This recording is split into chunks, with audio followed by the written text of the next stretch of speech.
Attendre un ennemi, chapitre 8. Il y avait bien là au moins 25 personnes. Laurette avait tout organisé et même trouvé le moyen d'inviter des amis. Roland avait réussi à inviter de New York Cheryl, sa seule amie. Celle-ci avait tellement insisté pour la voir comme témoin que Cheryl n'avait pu que s'incliner. Tristan et sa femme prenaient part à la cérémonie de même que Geneviève Névry. La mère d'Alban avait fait contre mauvaise fortune bon cœur. Alban était son unique enfant et elle l'aimait. Boycotter ce mariage aurait été quelque chose qu'il ne lui aurait jamais pardonné. Ensuite, elle projetait de passer quelques jours avec Laurette à Praia avant de retourner au Cameroun. Le temps était beau et pas trop chaud, c'était le début de l'été. Vive les mariés, cria quelqu'un le bonheur dans la voix. Vive les mariés, reprit l'assistance en chœur. Roland, dans un très beau tailleur blanc au corsage coupé à la taille, tenait un bouquet de fleurs naturelles en main.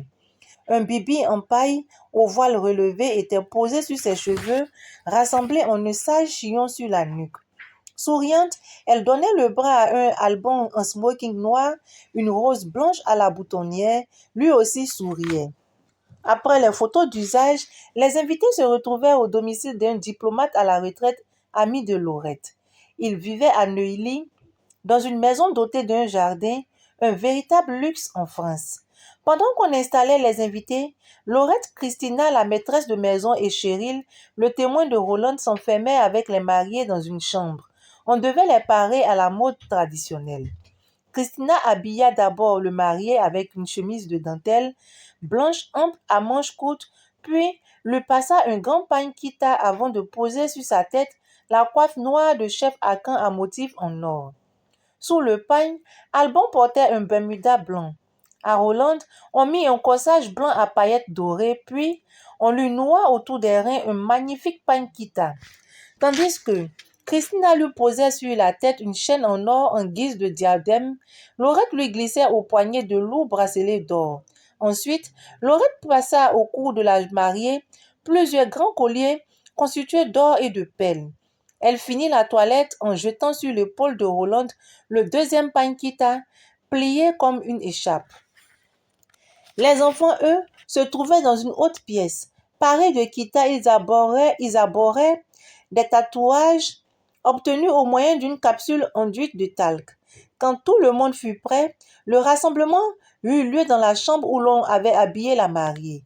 Lorsque le cortège entra, les mariés en tête, il fut accueilli par des hurrahs. Roland était tout simplement ravissante.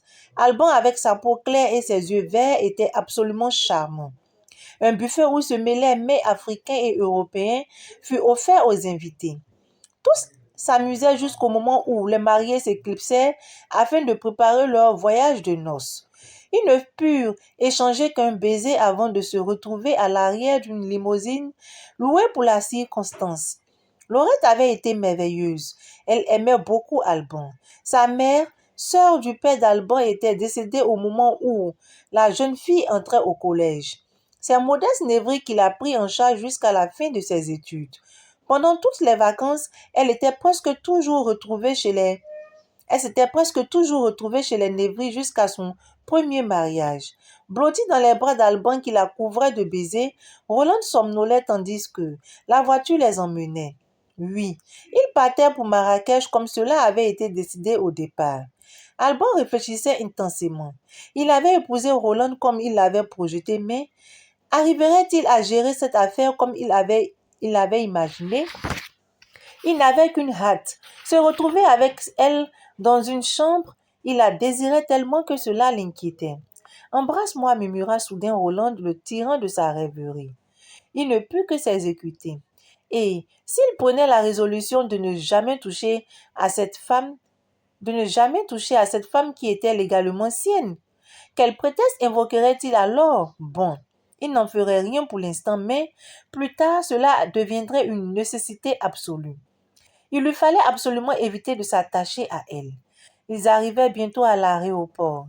Le chauffeur de la limousine s'occupa de toutes les formalités et les remit leur passeport ainsi que les cartes d'embarquement. Ils le remercièrent et s'en allèrent car le vol pour Marrakech était annoncé. Roland tendit la main gauche à Alban. Il la prit et déposa un baiser sur l'annulaire où brillait une alliance en or massif. Son regard vert donnait le vertige à Roland. Dans l'avion, Alban laissa Roland se blottir contre lui. Elle s'endormit tout de suite comme une enfant.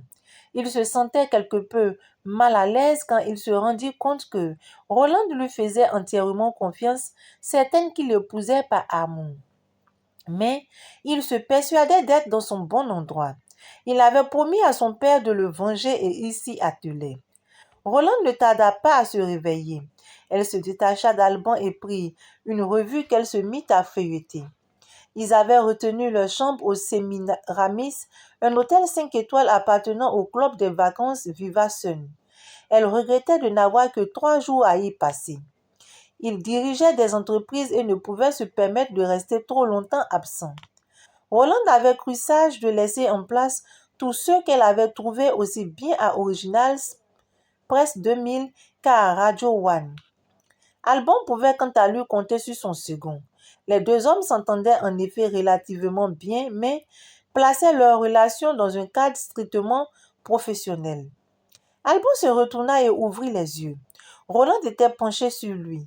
Il lui sourit. « Bonjour Alban Nevry, murmura-t-elle la bouche contre la sienne. « Bonjour Roland Yobo Nevry, prononça-t-il en insistant sur le nom Yobo. Tu vois, j'ai bien retenu la leçon. Elle se mit à rire.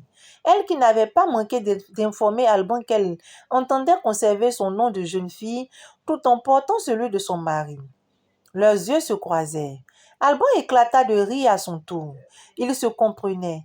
Ils étaient si fatigués à l'arrivée qu'ils s'étaient endormis en tombant dans le lit. La fameuse nuit de noces s'était réduite à un unique baiser. Tu sais, j'ai une folle envie de me baigner ce matin. Tu as vu leur piscine? Dit Roland qui faisait mine de descendre du lit. Moi, j'ai une folle envie de toi et si tu crois que tu vas m'échapper, tu te trompes, répondit Alban qui la rattrapa d'un bond. Ils roulèrent sur leur immense lit en riant. Leurs corps nus se soudaient dans une chaude étreinte. Leurs bouches se cherchaient et se trouvaient. Les caresses s'entrecroisaient, se mêlaient, et soudain, ce fut la découverte. Alban avait de la peine à croire ce qu'il constatait. Roland était vierge. Le cœur battant, la jeune mariée attendait le moment crucial. Il ne tarda pas à survenir. Malgré tout le savoir-faire et la douceur d'Alban, la douleur transperça Roland qui poussa un petit cri. Alban fut très surpris de découvrir Roland vierge, mais le dissimula. Lorsqu'ils émergeaient du sommeil où les avait plongés le désir, ils se préparèrent pour sortir. Ils commandaient un petit déjeuner auquel il fit honneur dès leur sortie de la salle de bain. Alban était tout bouleversé. Jamais le corps d'une femme ne lui avait procuré un tel effet. Elle s'était abandonnée dans ses bras. Il mesurait à quel point cette femme l'aimait. Alors que lui ne pensait qu'à l'entraîner à payer une faute qu'elle n'avait pas commise. Appareil photo en bandoulière, vêtu de créations originales, les époux Nevry sortirent de l'hôtel. Le Semiramis, à quelques pas de la Palmeraie, offrait un cadre merveilleux. Le dépliant que Roland tenait en main vantait entre autres la piscine hollywoodienne, le tennis, le mini-golf, ainsi que des animations et le mini-club de l'hôtel. Bien qu'ils aient eu de prime abord envie de la Médina, ils optèrent pour la place Jumaa el-Fena. Lorsqu'ils y arrivèrent, il ne fut pas dessus. Outre la foule bigarrée, s'y trouvaient des charmeurs de serpents, des conteurs, des dresseurs de singes. Ils se renseignèrent pour trouver un marché ainsi que les fameux souks de Marrakech. Leur promenade les mena jusqu'à la majestueuse mosquée de la Koutoubia. Après avoir visité un palais et quelques magnifiques jardins, ils finirent leur sortie par une promenade en calèche. Roland était d'autant plus heureuse qu'elle rentrait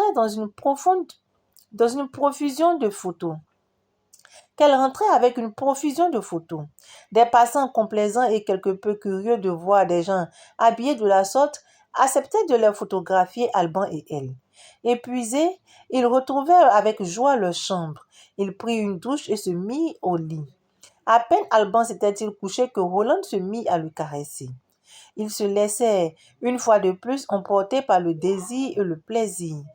Alban s'endormit en tenant Rolande contre lui. Elle, en revanche, resta éveillée. Elle réfléchissait. Profitant d'un moment où Alban dormait profondément, elle se libéra de ses bras et tira la corde du téléphone jusqu'à l'autre bout de la pièce.